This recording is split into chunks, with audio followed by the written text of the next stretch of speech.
Scott and Lisa, social media is nothing new, but the rate at which teenagers are on certain platforms has led lawmakers, school districts, and counselors to weigh in on its detrimental impact.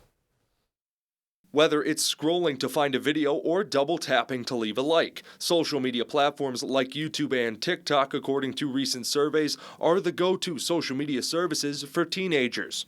It really impacts every child and adolescent that I see to some extent. It might not be the reason they're initially seeking out therapy, but once we get to know each other and I get to the root of the problem, there's always some component of that. Licensed professional counselor Claudia Bailey of Honesdale says most of her cases find the same results discussed in a recent Pew Research study that says out of the 71% of teenagers who say they use YouTube at least daily, 16% describe their usage as almost constant.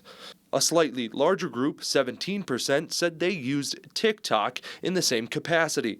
Numbers Bailey anticipates will keep climbing.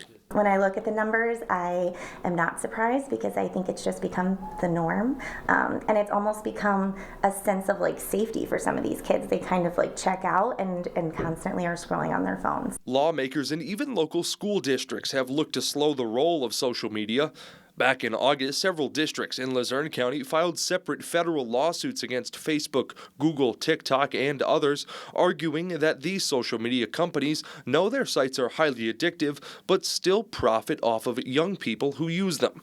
It's going to take a stand and almost changes within the dynamics of families and households and school districts to really tackle the root cause of why are we so addicted to our screens. As the number of constant users continues to rise for social media platforms like YouTube and TikTok, counselors say there are ways people can cut back. Setting healthy boundaries, like screen time limits, or, at a certain point it gets shut off. I think that's going to be really, really important too.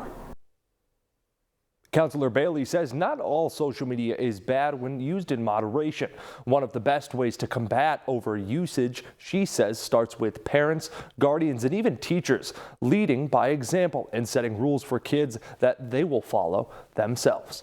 Jack Culkin, Newswatch 16. Scott and Lisa, back to you.